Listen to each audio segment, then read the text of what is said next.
Hi everyone, this is Neel Raithatha, also known as the Wax Whisperer. Thank you for joining me in my latest video.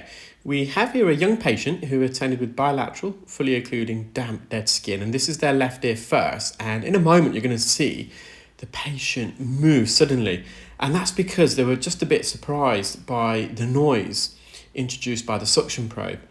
So I immediately withdrew.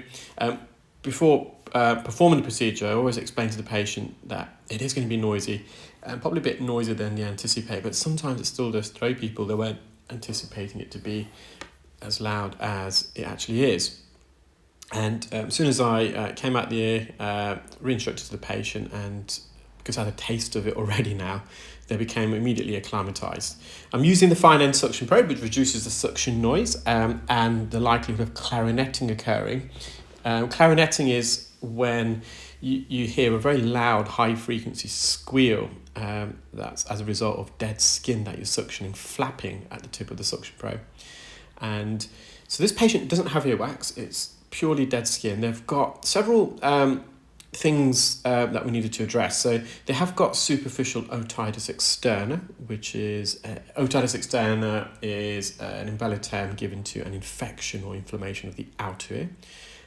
So they have got some superficial otitis externa, which we need to get treated.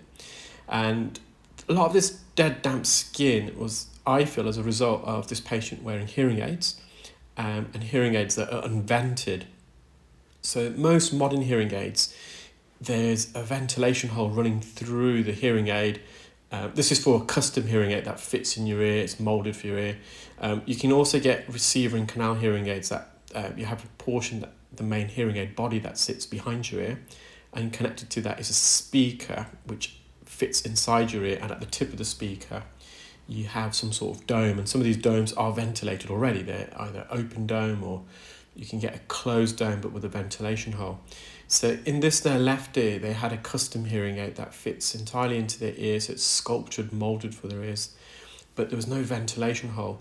Now, sometimes ventilation holes can lead to feedback, so sound that we amplify into the ear, it escapes back out of the ear via the ventilation hole, causing it to re-enter the hearing aid microphone, and we can get a feedback loop, so acoustic feedback with the hearing aid squeals. But most modern hearing aids have got really good feedback technologies, internal technology to combat feedback. And even if you have a pressure vent, so really, really small ventilation, which is known as a non-acoustic vent, is purely there just to allow some air to enter the ear to help out aerate it. It may help. So I've asked the patient to discuss with their prescribing audiologist, possibly introducing a pressure vent to just allow some aeration of the ear. So I'm just mopping up around the edge. And in this patient, you can really see the difference between the cartilage portion of the ear canal, which is the outer third, and the bone. And I've just labelled that. You can see the difference in colour. The cartilage portion, the skin is a lot thicker. It's about 1 millimetre in thickness, whereas the bony part, there's only a very, very thin layer of skin, the epidermis, which is less than 0.1 millimetres in thickness. So the blood capillaries vessels are more on the periosteum, which is a sheath that supplies blood to the bone. They're a lot more visible, as you can see. So the bony part of the ear canal just appears more glossy, a bit more red in comparison to the cartilaginous portion, which is a thicker piece of skin, and you've got 3 layers of that skin as well. Now, this patient is also suffering from glue ear in their left ear, and I've just annotated on the left some retractions of the eardrum. The eardrum is also red, and you can see some effusion, some yellow fluid. And in addition to that, the hearing aid, the microphone ports are blocked with debris and wax, so there's very little sound entering these microphones. That's the front mic, that's the rear mic. So those little slots should be clear, and sound should enter the hearing aid via the microphone ports, but they are more or less blocked. I vacuumed as much as I can, but those little caps can be replaced. So again, I've just asked the patient to advise of their prescribing audiologist to change those caps. I don't have those particular caps. I don't generally fit those hearing aids, and I'm not really doing many hearing aids now. I'm purely focusing on clinical ear care.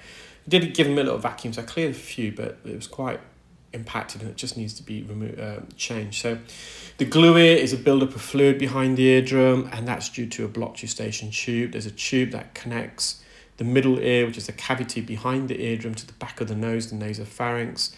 And that tube, the eustachian tube, is a drain pipe. It allows fluid that accumulates behind the eardrum to drain away. And it also helps to ventilate the middle ear. It allows the air pressure behind the eardrum to be equal as to the air pressure in the atmosphere. So when the air pressure is equal either side of the eardrum, that's when we hear the best.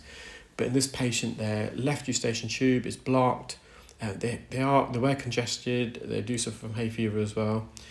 And it's blocked the eustachian tube, which means there's no air in the middle ear. All the remaining air that was in the middle ear has been absorbed by all the cells that are lining the middle ear, which then forces fluid out of those cells to collect in the middle ear. And this fluid, of course, cannot drain. So it just builds up and it gets infected, and the fluid becomes very viscous, hence the name glue ear.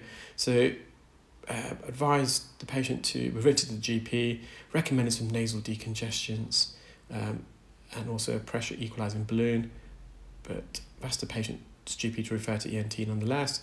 Right eardrum is okay. So that dead skin, as I said, it's all soft skin because of humidity and sweat as a result of the hearing aid being in the ear. So with the addition of some vents in the hearing aid should help. Recommend some acetic acid spray. They may need something prescribed by the doctor, which I've written to them in any case.